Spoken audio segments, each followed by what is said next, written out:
Hello दोस्तों, मेरे channel पे आप सबों का स्वागत है। आज हम बात करेंगे एसेंशियल रिक्वायरमेंट फॉर स्टेयर। सीढ़ी में क्या क्या चीज़ ज़रूरी है, अच्छा सीढ़ी बनाने के लिए वो क्या क्या चीज़ ज़रूरी है उसके बारे में हम लोग जानेंगे। सबसे पहले तो स्टेयर के लिए कितना जगह चाहिए, कम से कम अच्छे से अच्छा स्पेसियस के लिए, अच्छा आरामदायक कंफर्टेबल होने के लिए कितना जगह चाहिए वो हम लोग जानेंगे। तो उसके लिए फ्लोर एरिया जो है वो कम से कम 8 से 12 स्क्वायर मीटर होना चाहिए।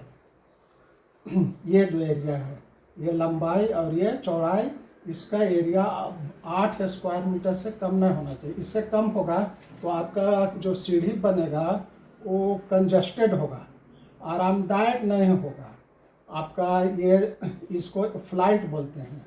यहाँ से यहाँ तक जो हुआ ये फ्लाइट होगा, फ्लाइट कहते हैं इसको। तो ये तो कम हो जाएगा या फिर बहुत खड़ा हो जाएगा, जिससे चढ़ने उतरने में बहुत दिक्कत होती है। जैसे देखिए यहाँ हम लोग सेक्शन में दिखलाए हुए हैं कि ये है, अगर इसको हम लोग जगह कम करेंगे तो ये हाइट हो जाएगा। यहाँ तक पहुँचने के लिए कम करेंगे तो ये वाला जो है यहाँ आवेगा और ये खड़ा हो जाएगा सीढ़ी। तो खास करके ओल्ड एज के जो लोग हैं उन लोगों को बहुत दिक्कत होती है। इसलिए इसका जो ये है जगह जो है वो कम से कम 8 स्क्वायर मीटर से 12 स्क्वायर मीटर में आप बनाइएगा सीढ़ी, तो आपका कंफर्टेबल होगा। उसके लिए ये जो स्लोप है ये आपका 25 डिग्री से लेकर के 45 डिग्री के बीच में होना चाहिए। तो आपका स्लोप ठीक माना, इससे इसके बीच में रखिए। 25 डिग्री से कम भी नहीं होना चाहिए और इसके बीच में रखिए। और इसमें ज़रूरी यह है कि इसका विड्थ जो है, स्टेयर का विड्थ जो है फ्लाइट होगा, या यहाँ से यहाँ तक जो विड्थ है, ये कम रेसिडेंशियल बिल्डिंग के लिए आप 9.9 मीटर मतलब कम से कम 3 फीट होना चाहिए।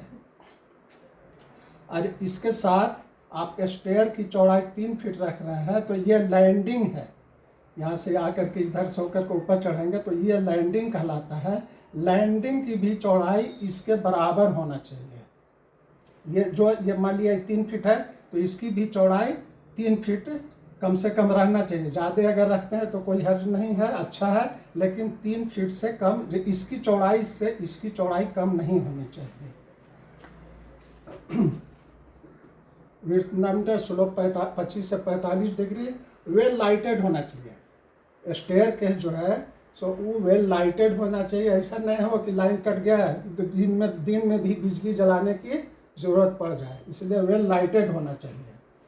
नंबर ऑफ स्टेप्स, एक जो फ्लाइट है यहाँ से यहाँ तक, इसमें मैक्सिमम 12 स्टेप होना चाहिए। 12 स्टेप से ज़्यादा नहीं होना चाहिए।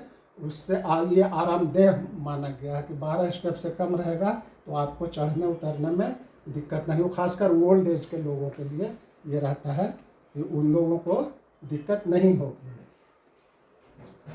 राइजर जो है, इसको राइजर बोलते हैं। ये जो यहाँ से यहाँ तक जो ये है, ये सीढ़ी का एक स्टेप का जो हाइट होता है उसको राइजर बोलते हैं। तो इसका हाइट आप 150 mm मतलब 6 इंच रख सकते हैं। और इसकी चौड़ाई ट्रेड जिसको बोलते हैं, ट्रेड की चौड़ाई जिस पर पैर रखते हैं उसका चौड़ाई आपका 250 mm मतलब 10 इंच से 11 इंच भी रख सकते हैं, लेकिन कम से कम 10 इंच होना चाहिए, इससे कम नहीं होना चाहिए। आइए तो हम बोले width of landing is equal to stair, मतलब ये लैंडिंग की चौड़ाई स्टेयर के बराबर ही होना चाहिए, जैसा आप देख रहे हैं। तो ये सब चीज़ आपका स्टेयर के लिए एसेंशियल है। अगर इस तरह से आप बनाएंगे तो आपका स्टेयर जो होगा वो अच्छा रहेगा और वेल लाइटेड तो चाहिए। ठीक है, आपका वीडियो आपको कैसा लगा आप कमेंट करेंगे, और अगर वीडियो अच्छा लगा तो आप लाइक कीजिए और चैनल को सब्सक्राइब कीजिए। धन्यवाद।